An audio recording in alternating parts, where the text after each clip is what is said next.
Path of Night is an actual play Vampire the Masquerade podcast set in the classic world of darkness. We're all friends, we're here to have fun, but our story can include graphic violence, drug use, sexual content, and other mature themes.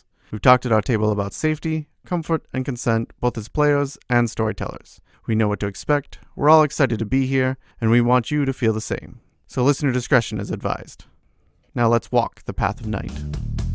Last time on Path of Night, Johnny and Wynn were headed to meet with Earl Weathers when a masquerade breach at a Dunkin' Donuts erupted into an explosive fight with the Sabbat pack, the Killing Spree. The pair managed to escape with their own lives, hiding away after a fortuitous run-in with Johnny's ally Kabir. The Ravnos hid them all from the Killing Spree's hunters and told Johnny he needed his help to pick up allies from JFK in New York City, territory crawling with more Sabbat. Johnny agreed to head out to repay old favors to his friend before he and Wynn headed to an all-night diner to meet with Weathers. The two worked to convince him that there were still things in New Haven worth fighting for. Now, meet with the rest of their coterie and talk about the nights yet to come. Johnny, you wake up the next night, feeling a little restless in light of everything that's going on. In the little room that you keep, you can kind of already hear the buzzing of your beeper. He closes his eyes again, reaches for his pack of Morleys, grabs one of the Morleys, pops it into his mouth, lights up, lazily looks over at the beeper. After a minute or so, finally reaches over, takes a look to see who's called him. It is definitely your buddy Kabir, seemingly following up on the last thing the two of you spoke of.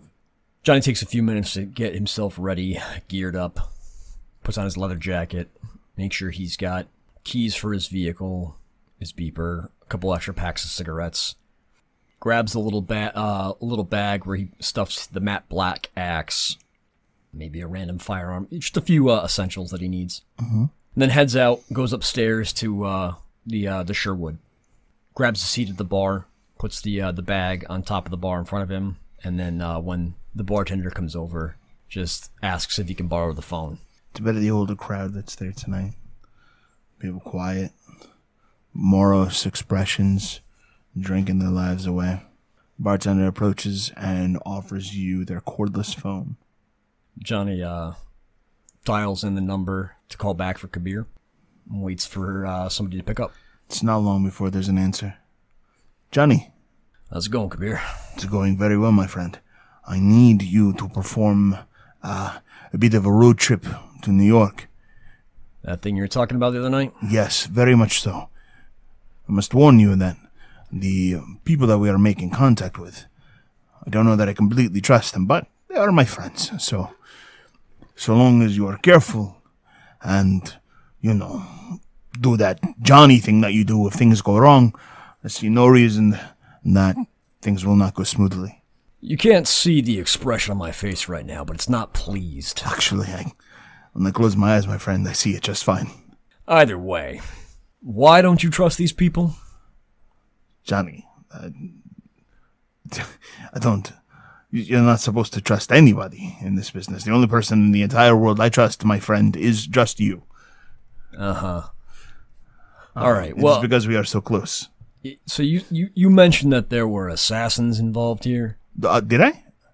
Yes, I did. Okay, so these assassins, they come from the east, not the far east, but you know what I mean. Now, these men are very dangerous extremists, and they believe that all of the Get of Cain should be destroyed. But do not worry, my friend, they are no longer able to commit diablerie like they used to. Now they're just more like contract killers. You just said a whole bunch of things that what, the Cain? Get of Cain. Johnny, please. It's not important. And you're saying they're not is this Assamite? This is Assamite bullshit. That is the technical term for them, yes. They prefer children of Hakim. That's what they prefer. Yes, it is much like, no, actually I'm not going to use that example. Yes. All right. So I'm picking up this individual from JFK, LaGuardia. Where are they coming in at? They're coming to JFK. And how exactly am I supposed to meet with them once I get there?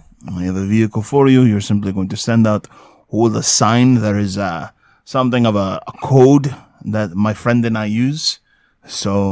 And you're providing me the vehicle?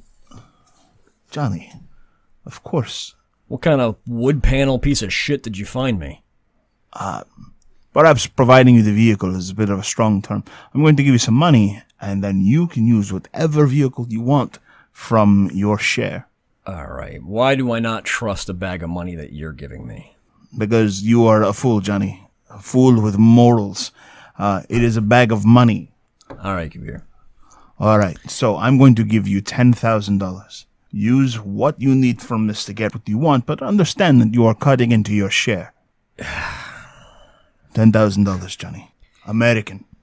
You realize that $10,000 is not going to buy me a decent vehicle to get down to New York to pick somebody up in, right? It will buy you a nice crowbar, and that crowbar will get you any car you want, Johnny. What is the problem here? No problem, Kabir. This sign, do you have it, or am I just taking down a message? You're going to take down a message. Give me a second. I kind of snap my fingers to the bartender and make a little sign for a pen, hoping that he's got one behind there or something. Yeah, he heads over with a pen, like a little receipt pad. If you had to kind of take notes down. So he grabs that, sets it aside. All right, what's up putting on this sign? There's a call sign. You will write down, "A black hand shall rise and choke all who oppose it." I'm sorry. Only he will understand. I'm sorry, what? A black hand will rise up and choke all who oppose it. That is roughly the English translation. You can understand why I'm a little bit hesitant to write that on a sign and just be waving it around in New York. Right? I've never known you to be a man who hesitates. You are the strongest Brujah I know. All right, enough bullshit blowing. You don't need to be blowing all this smoke up my ass. I mean every word. You are also about to be the richest.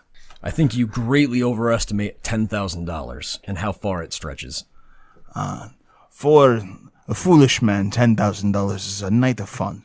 But you are a wise man, Johnny, and you can do all sorts of things. This could be the beginning of your fortune. So getting back to the problem at hand, you said that this flight is coming in tonight? Yes, Johnny. A bit later in the evening, so don't worry. I will try to make sure that you have a haven prepared for the night. So you want us to stay down in New York? Well, unless you plan on driving until 10 in the morning. This is getting more sideways by the minute, Kabir. What, Johnny, you just found out you're making $10,000 more than you thought you were going to make. $10,000 from you. I doubt it's going to last the night. Johnny, $10,000 from anywhere is still $10,000. You know what I mean. You know what I mean. All right. Why am I the only one who does not doubt your ability? All right. I got to collect a few things, and I got to go touch in with my coterie. If you want to drop that money off to me, you can meet me over by where Miles Haven is. You know where that is, right? Yes, we've been casing it for some time. That is a joke. Kabir, right now is not the time. It was a very funny joke. Come on, you can laugh. I would laugh in any other situation, but when I'm looking over my shoulder every goddamn night with the killing spree around, the domain falling apart, now is not the time to be throwing jokes at me like this. Johnny, through all of your life, you will be a moment away from death. There is always time to smile. Johnny kind of cracks a half smile. Yeah, I guess you're right. But seriously, I know exactly where Miles' place is, so I will drop the money off there. I'll see you then. You simply follow the colorful cars. He laughs. Take care, my friend. And he hangs up. Johnny does the same. Slaps down some money to kind of just tip for the fact that the bar is kind of acts as Johnny's personal office. And heads out with his notes about the sign and his little bag that he's planning on taking with him. Okay.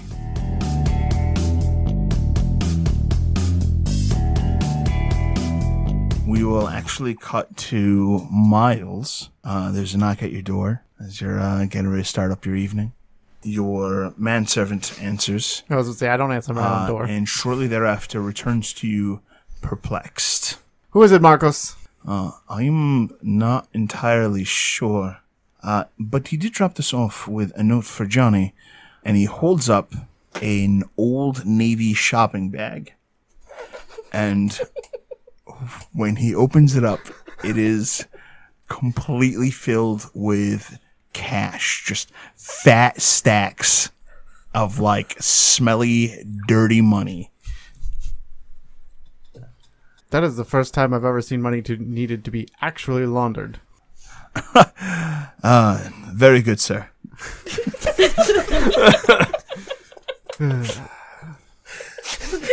That was a dope-ass line, Tim. and it was an excellent follow for Lex. Even better follow-up from Lex. Thank you. I think... God, this is like Kabir's sock money. I believe that's some sort of intended payment for Johnny, which... That is the exact impression I had, sir. Yes. I really hope that he did chemistry this money. And he decided to chemistry it as sock money. Like, it could have been anything, but he decided to make it just the grimiest... So that it's believable. Yeah, it's right. like, they'll never doubt this. It probably means the job is on. Do we have any transport for a number of people? Well, I can make arrangements for any sort of transport you need. Why don't we see if the new Hummer is ready? Excellent. I'll make arrangements at once. Do you wish for Johnny to receive a phone call? Yes, that'd be grand. Wait, he's probably got a beeper. So yeah, tag his beeper, see if he'll respond. Sir, your coterie does not yet have phones? Oh, we will be gifting them the phones today. Ah, very good then. And he will excuse himself, and he will shoot Johnny a beeper message saying, ready. And after about 10 minutes or so, he returns with a little bit of a perplexed expression. Just, may I, is the intent to arrive incognito? Probably. I don't really know the extent of this. I don't know that we have anything on hand that would fulfill this function.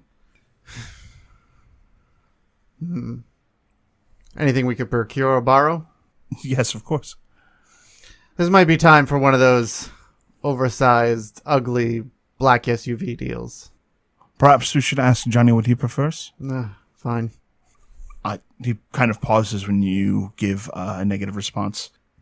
It is his thing. I have standards. I understand. But if it is not your intention to keep this vehicle, who do you wish to have it? Oh, right. I just figured we'd borrow it from, the Ventru parking lot full of black SUVs or something. I believe those are taken, sir. All of them? Yes, by the Ventru. But I can make arrangements. So... even worse than a black SUV, a grody-looking utility, Dodge Sprinter van. Just a white just kidnapper van? Yeah, it was white at one point. It is, stained now and kind of beaten up. It has a few, utility bumper stickers of how am I driving on the back and whatnot. One of the taillights is fogged up to the point where, but it's driving. Nothing's broken. Just doesn't look very good. Pulls up outside of your haven. Johnny jumps out of the passenger seat, and some guy just pops out of the driver's seat, and they walk around like they're kind of doing business. Johnny gives him a finger, wait right here. Walks up the long pathway to the haven, and knocks on the door. Don't answer it. He gives a silent nod.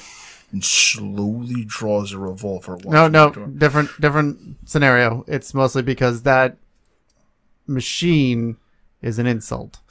So we shall insult him back. Yes, sir. And he turns, he walks over to the door, and you hear a click as the door locks. And giving like a sycophant's nod. You know what I mean? Trying to be getting close with you. He gives you that nod. I return his nod. And then he heads about his business. Johnny palms the door inwards with potence, just shattering the lock. I had not expected that response, sir. I semi-did. You're going to have to dig out one of the replacements. Yes, sir. He kind of sulks off to go take care of the door. He gives an expression what the hell? Have you seen the vehicle that's in my driveway? Yeah, I'm taking it down to New York. That is the most insulting piece of machinery that has ever been in this parking. I'm sorry. I thought I did pretty well. There should be about 10 grand waiting here. There is. 10 grand actually is a pretty good value for that van. I'm sorry, what? No. No, it's not. I have some used bubble gum. Look, that thing is incognito. It's going to get us down to New York just fine. Is it? I checked the engine. Absolutely. The mechanics are great on that thing. What's the over-under on it turning into an inferno? What? It's fine. Just because it's not like, you know, lacquer yellow or, you know, storm pink or whatever you drive. Storm pink. I don't know. So that isn't even a color. Yeah, I was thinking the same thing. Is there the money here? Yes. You may take your hard-earned money here to buy your vehicle. Johnny reaches out and grabs the Old Navy bag, looks in it, and kind of rolls his eyes. I think he put nickels in here. God damn it. He walks back over to where the driver of this awful utility van is. Looks in the bag, just kind of hands it to him. He takes the bag, gives it a look. Damn. All right, well, thank you. Johnny reaches a hand out for the keys. He tosses you the keys, offers a handshake, and then he is on his way, seemingly taking out a cell phone to call for a ride. Johnny jumps in the van and actually pulls it into Miles' driveway. No. If you want it to be in one piece, get it out of my driveway. So I'm guessing the gate doesn't open for him. Right. Johnny just kind of takes a look, makes sure it's at least out of the road, and leaves it there. Heads back up to the Haven. That is the single most disturbing thing I've seen. Look, I gotta make it down to New York. This is the best thing to get down there.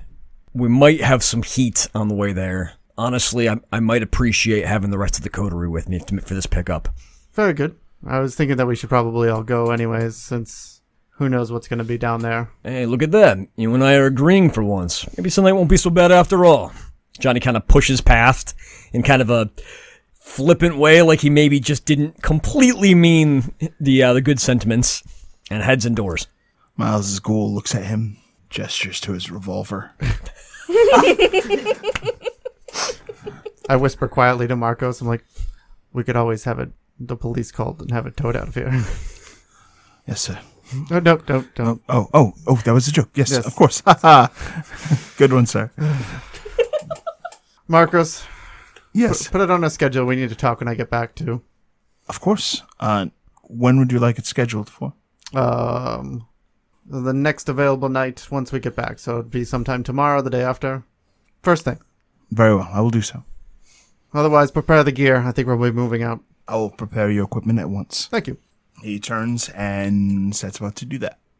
Did you call anyone else in? He says to Johnny. I gave a call out to Wynn's beeper. I figured Britta would be here with you. You want to give her a call? Yeah. So I will dial up Britta.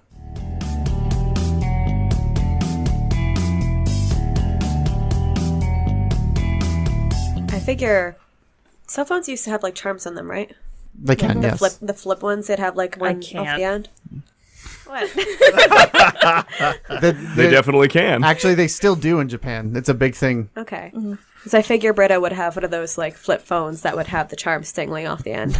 And so there's that tiny bit of like, it's not really a clatter, but just like Flare. Yeah. As she picks up the phone. Are Britta and Wynn probably in the same place? Yeah. Yeah, having soon woken up recently. Yep. And Britta flips open her phone. Hello? Britta, this is Miles. Good to hear from you. Good. Looks like we'll be heading down to New York tonight after Johnny has procured transportation. All right. Do you want me and Wynn to show up then? I believe it'd be best for us all to go, so gear up for the worst. All right. Sounds like I'll be depending on you for some equipment then. Very good. I'll have Marcos prepare your kit. Thank you. Wynn, you ready? Yeah, who was that? Miles. We're to head over to his place, I think. Oh, all right. Oh, shit, I missed a call from Johnny. All right, you got a phone in here, right? Britta hands over the cell phone with its new charm. She hits redial. I think Miles gets a call. Yep. How can I help you, Britta? You can call me by my name instead. How was I supposed to know you're calling for Britta's number? I don't know, it's just funny to me. Oh. Very good. Is Wynn? Johnny with you? Yes, Johnny is here. Can you put him on, please? I put the phone down and put it on speakerphone. You're on speaker. Hey, Johnny, what's up? The hell is that? Speakerphone. Technology. How? Wynn, can you hear me? Jesus, a deaf man could hear you. What? You can talk normally. Just get okay. Just get closer to the phone. Maybe it's. Just talk normally, Johnny. It's fine. It's fine. Have you not used a speakerphone before? No, it's a thing. Yes, it's been a thing for a number of years. They have them on corded phones too. Finally catching up to CBs. Oh, all right. Wynn? Hey, Johnny, are you calling about the thing that Miles just called Britta about? What? The trip down to New York? Is that what he called about? I think so. All right. Is it go time? Yep. All right. I think we might be pulling an overnight down there though. So make sure you bring some stuff with you just in case we gotta spend the night there. All right. Good call. All right. See you soon. Thank you, Miles. No problem. How do I hang up? I've got it. Don't worry. You don't. I'll just hang up now. So, Johnny says it may be a overnight trip. All right. If you need to bring anything with you for overnight reasons. Sounds good. All right. I should be all set. I don't think I need to stop by my place. Okay. Then Britta gets together what she would need that she has. Mostly just the red leather jacket from Johnny. And they're about ready to go. Wynn puts on her own leather jacket and kind of pats down her pockets just to see what she has on her. All right, I'm good to go if you are. Britta makes sure she has all the equipment that she has, but she knows she's getting some from Miles. So, the two... Do we have a way to get there? Should we... I was just gonna walk. How far are we? You probably have a borrowed car. That's one of my favorite cars, but like... The Chevy Blazer like from a last brown... season. Like the brown... You have some pathetic Shelby. No, Cobra. actually, Johnny has the Blazer last time we checked. So she probably has like the brown BMW. Man, I can't keep track of your cars. Hang on, I'm gonna write that down. That's my incognito vehicle. A Lexus from last year.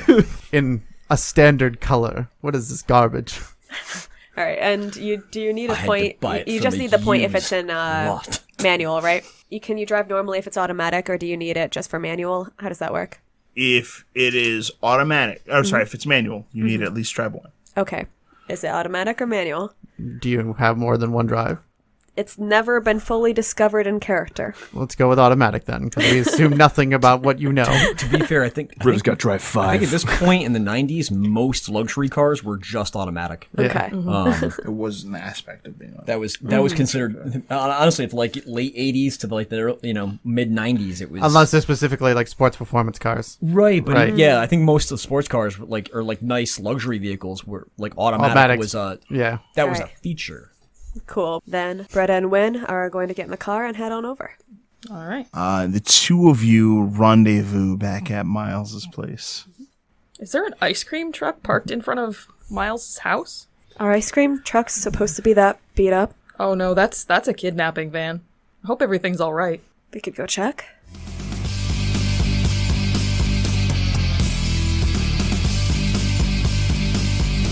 Anyways, while they're going, do you need anything? I don't think so. I've got most of the things I need in the bug out bag here. If you have some heavy duty sleeping bags, might not be a bad idea just in case we're hit up for a place to stay. But Kabir said that he's made arrangements down in New York for a impromptu haven in case things work out that way. And I guess the flight we're grabbing this person at isn't supposed to be coming in till late in the evening. And I mean, more like early in the morning. So Got it. Jesus, what happened to the door? Oh shit, it might be a kidnapping. All right, go loud or go quiet. Quiet. All right. Wynn kind of like eases up to the door. Why don't the two of you give me Dex plus stealth rolls? Johnny, Miles, why don't you guys give me perception plus alertness? nah. Johnny's boots are up and he's smoking cigarettes. He's not listening. Yeah. One success. So that's enough to get by Johnny? One success. I have 6 successes. When you agree to go quiet and something comes over Britta and she gives a nod, gestures hand signals to you that you don't recognize, and then vanishes into the house. Oh God, this girl. There's no response. Not even footsteps. And Wynn proceeds into the house, assuming she's gonna find a horrible blood scene because she's lost track of this girl and doesn't know what she's walking into. Inside, you find Johnny with his boots kicked up. He's smoking a cigarette inside Miles' haven. Miles, what are you doing? I am probably putting my gear together in a separate room, and there's Britta's stuff laid out on the counter. Miles, you notice Wynn creeping into your haven, snooping around for any signs of danger. She's got a very suspicious expression on her. Like she just does not trust the situation with your haven whatsoever. Usually people knock when they come in. Jesus! Are you okay? I mean, someone broke my door. Yeah! And there's a kidnapping van parked outside. I totally agree. Oh my god. You're all overreact. Alright, yes, I may have overreacted with the door, but the van's perfectly good. Johnny, killing spree.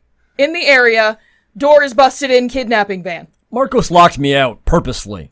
It's because your van is ugly. So you busted because it was ugly? Yes. So everyone's okay? Britta just is behind Johnny. Whoa! God!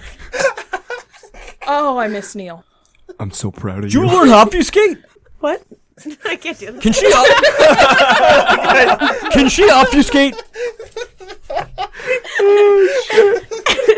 What? I can't. What? No, it looked like a kidnapping. It's all... Marcos is good? Marcos... Everything's fine? I mean, Yeah. there's still that ugly-ass van out there, but otherwise, yes. No, I knock to get in, and I see these two assholes standing in the foyer, looking at me, and then Marcos comes over and just locks the door. I mean, did he see you or just the van? I mean, I'm pretty sure they saw me standing at the door knocking. Okay, dick move, but you don't... No, you're right, You know what? you're right. I took it a step too far. But it's been one of those kind of weeks, right? It has. Okay. But He's just lucky that I keep spare doors. That's a thing? How many Brujah friends do you have? I just have the one. Well, it involves sometimes broken doors. I have never had that problem. How many houses have you had? One. Is it that... It's a shack. Right. How And- It has a door. Can the record show that Wynn has never locked the door on me when I've knocked? can that door be locked? I can prop a cinder block up against it. So the record can show that the door cannot be locked. I mean, define lock. It's locked against a lot of stuff. And Squirrels. she's never put the cinder block in my way either. So let's just How often have you actually been out there? Britta's just quietly, efficiently putting on all of the gear. Like, that tactical memory is, like, kicking back in while this argument is happening. Kid, you might wanna loosen up all the gear. We're not. It's gonna be a while for us to get down to New York, and it might be uncomfortable to be riding like that the whole way. I mean, sure, but it looks like we're expecting to maybe catch some heat on the way there. I think we're probably more likely to catch heat after we've picked up the person that we're looking to get. Johnny gets a nod, and she loosens up just a bit. It's enough to qualify as having followed the instruction. Hey, by the way, how good's your handwriting? We all look over like, how good is her handwriting? Is there something that I should... Is this a thing? Is it calligraphy or something? No, there's no. There's no. It is totally an in-character choice. Okay. I am going to go with... Britta has, like, art school handwriting. You know, that sort of, like, tiny but neat. It's all in, like, capitals unless she thinks about it. Like a serial killer. That's true. It's like a serial killer. But her answer to Johnny, it's pretty good. All right, great. He grabs a little receipt book note that he took, hands you the note, and says, "Can you copy that onto a little bit of signage?" I think Miles has a room where he keeps things like markers and poster board, and probably one of his office closets. Pretty automatically, Britta takes out, like, a nice quality liquid tip pen, and she looks to the note. Britta immediately spaces out looking at the note. So she looks to the note, she picks it up. As soon as her eyes connect to it, the hand with the pen goes completely still. Britta goes completely still, but in that kind of lethal, muscles ready way. I was just gonna ask: is this a Manchurian Candidate assassin stiff, or is this Toreador? Wow, Kabir has really good handwriting, or Johnny has really good handwriting. Yeah. At first, you're not sure. Maybe Johnny's handwriting is indeed that wonderful. That a Toreador would stop. But and be then like, she turns her left hand, looks down at it, and with the black pen, she begins to draw this like mark, like jamming the nail, the ballpoint of the pen into her palm and just dragging it up towards her index finger and back around towards the base of her hand, just back and forth and back and forth. Whoa. Stop. There's no response. I grab her wrist to stop her from gouging into herself. She immediately tries to stab your hand with the pen. The second she's not like just scratching and digging into her palm, she comes to and is Britta again. What the hell happened? Do I remember what happened? No. You just feel very anxious. What? Johnny slowly gets up and moves up to Wynn's side, gently takes the note and the pencil and says, the pen, I'll maybe take care of that myself then. And he leaves the room. I'm sorry, I don't... Miles is definitely in that ready stance where he's got the, katana draw ready to go. Wynn kind of, holds her hand, in hers, and kind of covers it with her own on instinct. Do you know how to use your blood to fix it, right? I'm sorry, Wynn, Are you okay? Do I remember what I read at all? Yes. Okay. Remind me what it said. It said the black hand will rise up and choke all who oppose it. Am I left, Lex, with any feeling? I remember what I read, and I have probably a bit of gouging on my hand. I don't know if I have any damage gouging. How far does that go? Your palm just kind of feels a little scratchy, like you were going at it. Mm-hmm. And you yourself just feel anxious and uncomfortable that something engendered this sort of reaction from you. It's all right when it didn't really break the skin much. Okay. After a few moments, Johnny comes back in and just sets some office supplies from Miles' office and takes a look at what happened to the hand and notices that it is in a very distinct crescent moon shape. It's an interesting shape you drew on your palm. It said black hand, so maybe that has something to do with it. I've seen this symbol in someone else's hand. You have? My sire had a tattoo like this on his hand, and everyone that ever spoke about him referred to him as the Black Hand. So I have some connection to your sire. I always thought that was his name. Now I'm starting to think that whatever the Black Hand is goes way past just him. And it connects to whoever we're picking up. They have something to do with the Sabbat. So do you. Britta kind of takes a breath in and straightens up, kind of in the way of someone who straightens up to get away from themselves, but you can't. And she runs her thumb over the mark that's on her palm, trying to smear it, but it's pretty in there after how hard she was scratching. I think that must have something to do with the Shadow Crusade, then. Maybe. If it's all connected somehow. How much more have you discovered about that? It seems like you're still doing things unconsciously. I don't know what sets it off. Sometimes things like this just... I don't remember anything, and I don't remember anything to do with a hand, or I guess maybe a crescent.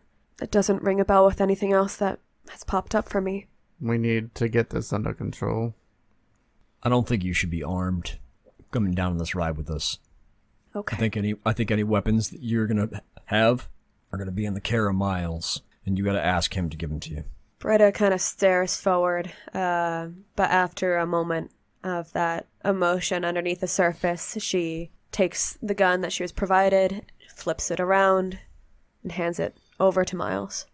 Miles will take the gun and tuck it into, I guess, the behind the bands, as he already has his own holstered, so... Mm-hmm. And that goes for any other weapon that you might have provided her with. Is her hand still kind of cut open from the pen? She's damaged a few layers of skin, but she hasn't drawn blood or anything. He looks at the hand. Focus on your blood, Britta. Is that really worth doing for this? The ink will still be there. Just reminding you of what you are. That's all. Britta looks uncomfortable, but there's a nod back to Johnny, and she does focus for a second to do as he's asking. So are we good to go? for now. Though we might need to dig into this more. Your episodes had not popped up as much, but maybe if we dig into them more, we'll be able to more understand what the blockage is about. Miles, you have something that, like, I don't know, something that could stop me if the thing with Vito happens again. Maybe whoever we're going to pick up, I don't want to have that reaction again. I don't understand the blockage that you have, but we could try something. I think step one is making sure you don't have an automatic weapon in your hands. Okay. We do, but she's fast and talented, so that's not going to prevent that. No. I can try something. Would you guys... Why don't you follow me to my office? Okay. I'll load up some more stuff into the van. Thank you. I'll give you a hand, Johnny. Do you mind if I open the gate? Yes, I will allow it in the parking lot. Johnny nods and heads outside. Wynn follows. I bring Britta into the office. I'm going to try the same thing I did to you right after the Vito incident. All right. Britta is just kind of head down. You can feel almost in the way of like when something's very hot, you can see the heat waves coming off of it. That's sort of frustration beneath the surface, but it's towards herself. We need to... Maybe we can break into your memories some more. Especially with the word Shadow Crusade. Maybe we can use that to dig around and see if that'll uncover more things. And maybe with what Romeo showed me, that won't help as well. Hopefully. And then I will instruct you to listen to my breathing, and then go into telling you that, fall into a mesmerism, and the general instructions that if you are told to stop by myself or someone in the coterie, you will just stop all actions. All right, Miles. And she sits, if that's what he directs her to do. I believe we can do it standing. It shouldn't take long. Okay. She squares her feet, squares her shoulders, and looks towards Miles. So that's a 3 up. Oh my god. The hell? Uh-oh. That is 2 successes. There's a lot of ones there. There's a lot of ones in Yeah. that pile. What's 2 successes get you? If the vampire scores 1 or 2 successes, the subject cannot be forced to do anything that seems strange to her. So you're good. Am I? Well, we'll find out later. I think for the purposes of story, you're perfect. You're exactly where you need to be. Dice tell a story, man. Britta seems to be trying her hardest to be adherent and to be a perfect student to being monitored. All right, I think we're ready to go. Give yourself a double check and we'll be on our way. All right. And we head outside and I grimace at the van. Is this van allowed within a school zone? Definitely not. This van is perfectly serviceable. That wasn't her question. That wasn't my question. I mean, do we need to be in a school zone? I don't know. Let's hope not. Look, it's good. It even has a tape deck. We're fine. You know they make CDs now. I don't trust them. Of course you don't. I'm just saying, you just... A little bit of shake and the thing starts skipping all over the place. All right. Still shotgun. Britta climbs into the back. She is not going to be the driver of the situation. Wynn climbs in the back. Are there windows in the back of this van? Not Yeah, absolutely. typically. It's a utility van, so there are... Even most of the utility vans, there's one on the door sometimes. Yeah, that's what I mean. The and back then of in the van. back. Yeah. Back. Oh, Yeah. I mean, like the sides of it? No, No. the sides are just, you got the 2 windows for driver passenger, and then there's a couple of kind of like just tinted windows on the back door. Yep. Okay. Doors. Is it clean? Yeah, mostly clean, but there's definitely a layer of just grime from it being used as a work van for a while. Has the smell of stale cigarettes in it, but it's not like that. I mean, it's been vacuumed and stuff. Who are you picking up? A friend of Kabir's from the east. How far east? Not the far. I'm guessing probably from somewhere in the Middle East. I'm assuming there's like a window between the 2 so that they can talk. Yeah, the front 2 seats. There's a little like It's all there's open. a little like kind of like there's like a middle kind of like metal cage grating, but there's a door that a doorway that you could get out of the front, the passenger or the driver, and head towards the back. And in the back, there's actually some bench seats. Oh, this is fancy, because normally it's just like bucket seats, like literally overturned buckets in the back there. Johnny spent his 10 grand well. Yeah. Best fucking response to that possible. Guys, look, I didn't just, like, blow the cash, all right? It's got an ashtray. It's got low mileage on it, too. It's got low mileage and it's been beaten this hard. Oh, yeah, you should see contractors use these things like crazy. Yeah, I can tell. Yeah, but they don't usually install benches. I mean, I'm not going to be overly picky, but I am going to comment. Oh, Miles, maybe if you've got some spare curtains or something, if we ever have to stay in the van. Possibly. Actually, I've got some tarp in my bug out bag just for that scenario. Sounds good. Though I would recommend if we're gonna stay in a van and put up tarp, we should also have some sleeping bags to get inside of as well. All right. The more layers between us and the outside, the better. We probably have a few sleeping bags, but probably not too many. It might be a layered thing. If I ever have to stay out on the road, usually what I'll have to do is I'll put up some duct tape on the windows with some cardboard. Then usually use some tarp to give a second layer of curtains, and then I'll usually tuck myself into a sleeping bag and get all the way under. Awesome. Believe me, I'd rather be well underground, but Let's get on our way then. Probably watching Marcos put the new parts of the door together.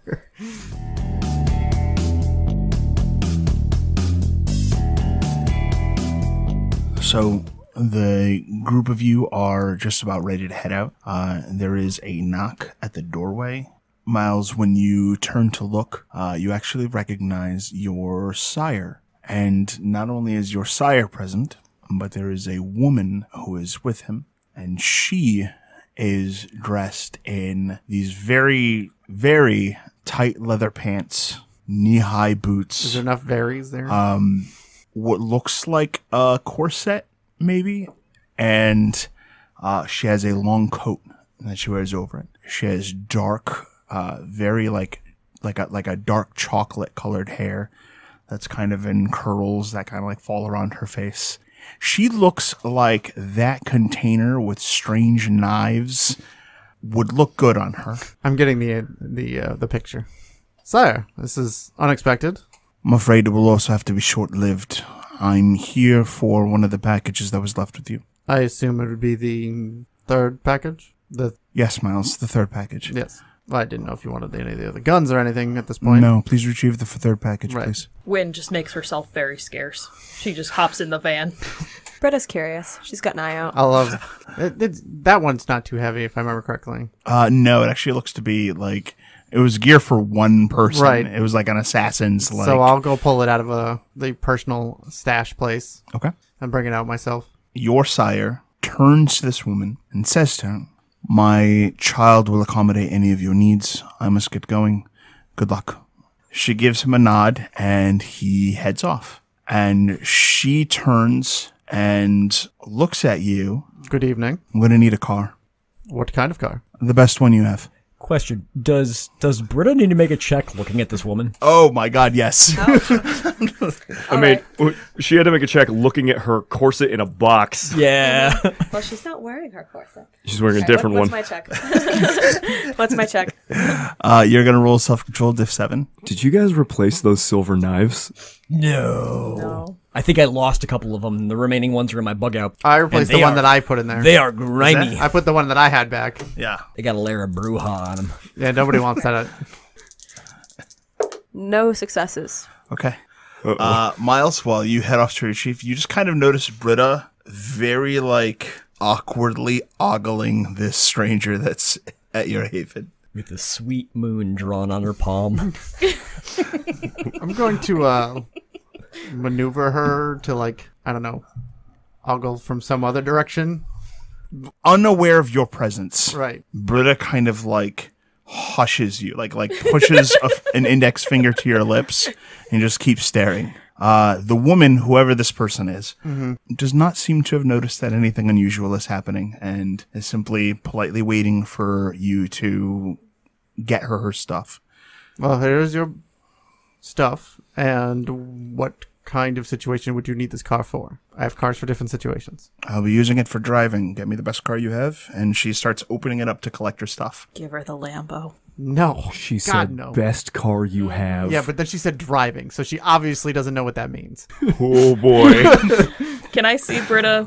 Oh yeah, van? yeah. Britta is not being subtle. She's just got this like lopsided smile and is just staring Just at. gonna pull her. It's important to note she's not staring at this kindred's beauty. She's staring at the like perfect vampire aesthetic that they have going on.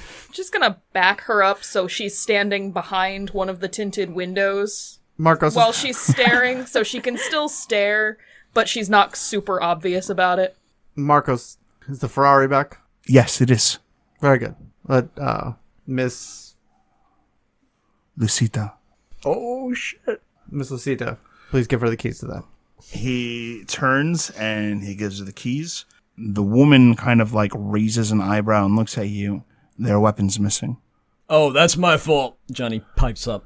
He walks over with his like little like duffel bag, kind of rooting through it. I lost a couple of them. Here we go. He pulls out the remaining silver throwing daggers and just lets them clang down into the box. Sorry, we needed to borrow them in the defense of the Elysium. Hey, they worked. They killed a werewolf.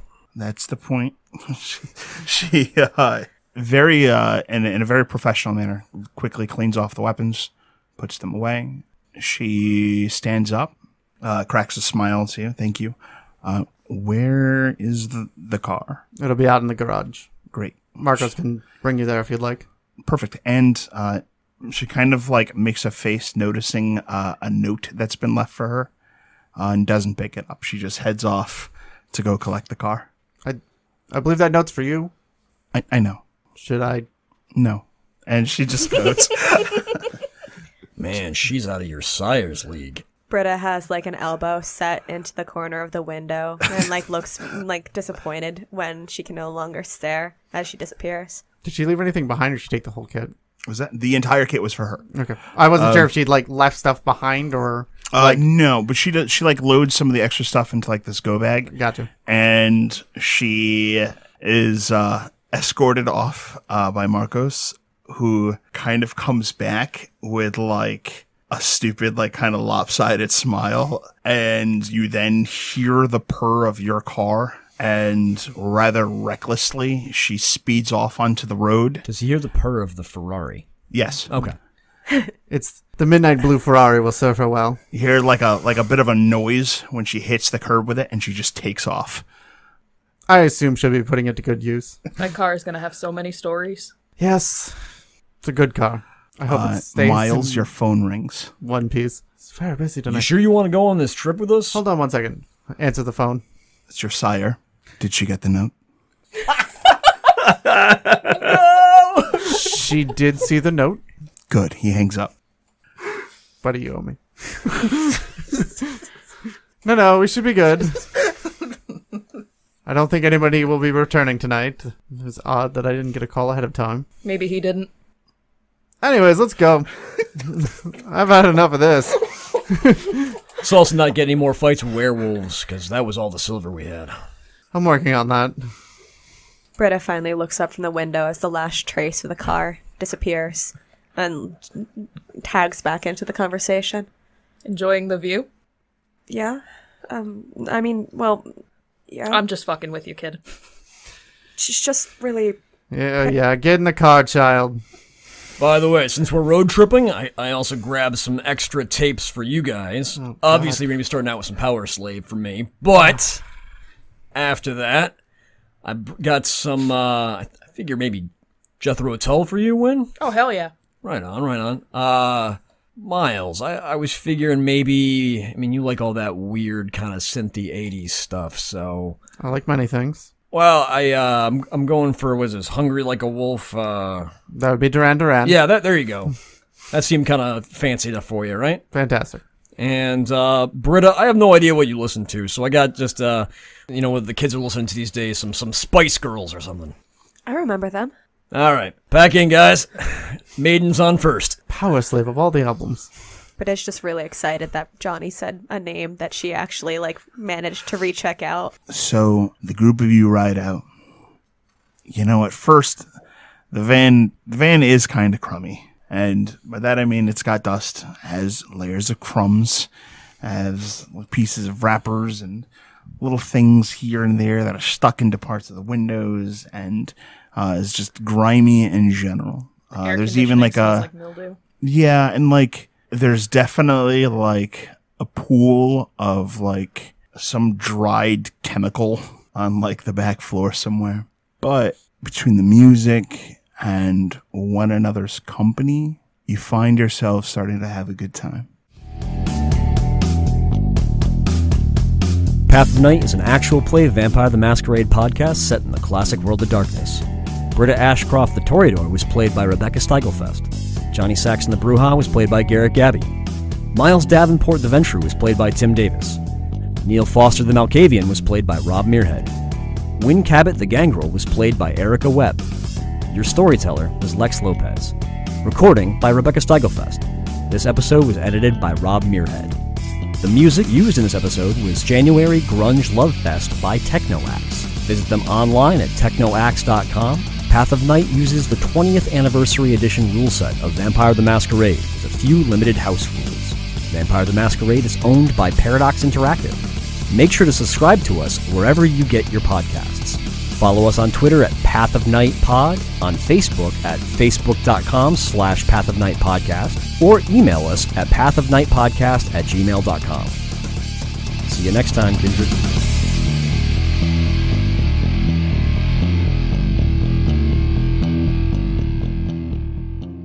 Johnny, can I buy this van off you after we're done? Yeah, sure. Why? No reason. He's gonna smash it. It's gone. 10,000, you said? All right. He's gonna crash it into the hell house and solve two problems at once. No. I do enjoy the fact that there's like a 50-50 chance that was just a bag full of leaves. Oh, yeah, absolutely. It was a bag full of just receipts and garbage. Maybe worth something to Neil if you were around. But you have $10,000. Wait, an old plastic Old Navy bag filled with receipts? How old are they? From what dates? Have kind they of been shape is The it? itemized? significance of the Old Navy bag. Yep. It was kind of perfect. Like, it could have been any generic bag, but you're like, Old Navy bag, and everyone's like automatically remembering Yep. Old Navy Oh, does it have bag. drawstrings? Yeah.